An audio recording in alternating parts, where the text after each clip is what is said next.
Hello everyone, आज हम पढ़ेंगे संधि। संधि के बारे में जानेंगे हम अच्छे से कि संधि होती क्या है। आप पूरा वीडियो देखिएगा, आपके सारे जो डाउट है संधि को लेकर के क्लियर हो जाएंगे। संधि क्या होती है, संधि के बारे में संधि का परिचय देंगे, क्योंकि संधि एक लंबा टॉपिक है। धीरे धीरे सारी संधियाँ पूरी हो जाएंगी हमारी। संधि का संधि विच्छेद करेंगे तो सम और धी। सम यानी होता है समान रूप से और धी यानी होता है धारण करना।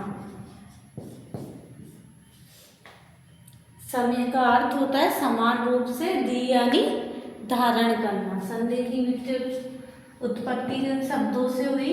व्युत्पत्ति किन शब्दों से हुई है हमारी? किन किन शब्दों में हम संधि को पढ़ेंगे? उपसर्ग, प्रत्यय, समास और संधि, इनसे संधि की व्युत्पत्ति हुई है। संधि के मुख्य रूप से तीन भेद होते हैं। संधि के कितने भेद होते हैं? मुख्य रूप से तीन भेद होते हैं। तीन भेद मुख्य रूप से संधि के कितने भेद हुए? तीन भेद होते हैं जो देखेंगे हम कौन कौन से होते हैं। पहले संधि के बारे में जाने, संधि क्या होती है। संधि होती है किसी भी शब्द में जो विकार उत्पन्न कर दे। अब विकार कैसे उत्पन्न करेगी है, इसमें इसकी परिभाषा लिखते हैं हम। इसमें दो पद होते हैं संधि में। एक तो होता है पूर्व पद, होता है उत्तर पद। इसी को क्या बोलते हैं हम? पूर्व यानी होता है पहला, पहले आने वाला। पूर्व पद का अर्थ होता है पहला, पहला पद। इसी को बोलेंगे प्रथम पद। उत्तर पद को बोलते हैं दूसरा पद, दूसरा पद। प्रथम पद, द्वितीय पद। ठीक है।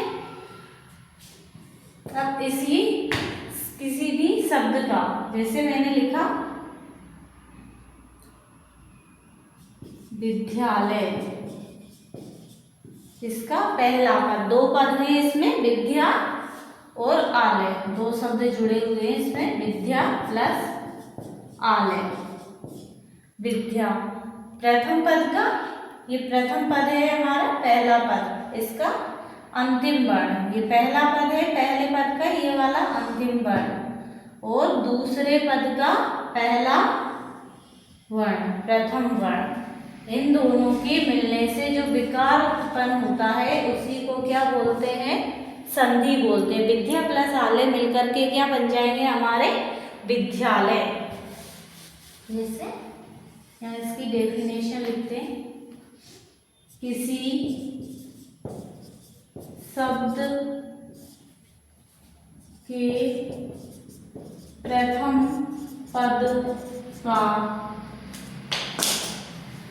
प्रथम पद का पहला वर्ण तथा दूसरे पद का, प्रथम पद का अंतिम वर्ण, प्रथम पद का अंतिम वर्ण तथा दूसरे पद का पहला वर्ण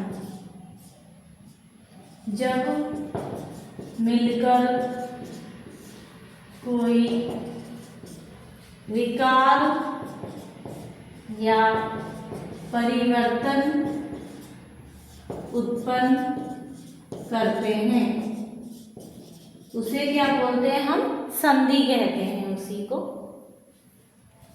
जैसे पहला पद वो देखेंगे हम, विकार भी तीन तरीके से विकार उत्पन्न करेगा वो।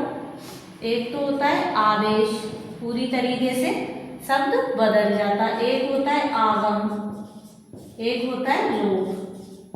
ये भी समझेंगे हम। ये दो शब्दों के मिलने पे वो पूरी तरीके से बदल जाता है। थोड़ा बहुत किसी शब्द का आगमन हो जाता है, किसी शब्द का लोप हो जाता है। इस प्रकार से विकार उत्पन्न होता है तीन तरीकों से।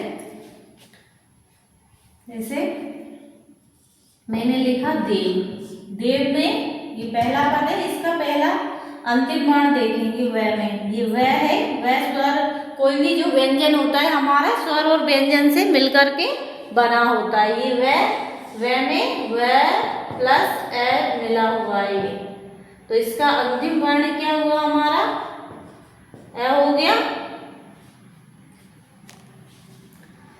इसी तरीके से ईश में किसी भी शब्द का अंतिम वर्ण लेना है पहले वाले पद का, और दूसरे पद का प्रथम वर्ण लेना है, और उनके मिलने से जो विकार उत्पन्न होगा वो क्या कहलाएगा, संधि कहलाएगा। जैसे कि देवालय, देवों का आलय, देवों का घर, यहां से संधि होगी देव, देव प्लस आलय, यहां से हमारा ए निकला, और ये पहले पद का अंतिम वर्ण यहाँ पे ए है, दूसरे पद का पहला वर्ण आ है, ए प्लस आ बराबर क्या बना, दीर्घ आ। तो हमारी दीर्घ स्वर संधि हो गई। अब संधियों के भेद देखेंगे हम। संधि के मुख्य रूप से 3 भेद होते हैं, स्वर संधि, व्यंजन संधि और विसर्ग संधि। स्वर संधि किसको कहेंगे हम, जब हमारे स्वर प्लस स्वर बराबर क्या होगा, स्वर होगा, इसका परिणाम भी स्वर होगा, इधर भी स्वर होगा। प्रथम पद में जो प्रथम पद का जो अंतिम वर्ण होगा वो क्या होगा, स्वर, दूसरे पद का पहला जो वर्ण होगा वो भी क्या होगा, स्वर, स्वर प्लस स्वर क्या होगा, स्वर होगा, उसको क्या कहेंगे हम, स्वर संधि कहेंगे। फिर व्यंजन प्लस व्यंजन प्लस व्यंजन, इसको क्या कहेंगे, इसका परिणाम क्या होगा, व्यंजन ही होगा, तो उसको कहेंगे व्यंजन संधि। फिर स्वर प्लस व्यंजन होगा तो भी उसको भी हम कहेंगे व्यंजन संधि। इसी प्रकार से व्यंजन प्लस विसर्ग जो होगा उसको कहेंगे विसर्ग संधि। हमारे 3 प्रकार की जो संधियां होती है, कल पढ़ेंगे हम स्वर संधि। स्वर संधि के भी 5 भेद होते हैं हमारी स्वर संधि, पहला, दूसरी व्यंजन संधि, तीसरी विसर्ग संधि। स्वर संधि के कितने भेद होते हैं, 5 भेद होते हैं, जो कि हम कल सबसे पहले पढ़ेंगे। स्वर संधि में दीर्घ स्वर संधि, ये जो पढ़ाया है इसके बाद हम पढ़ेंगे दीर्घ स्वर संधि। Thank you.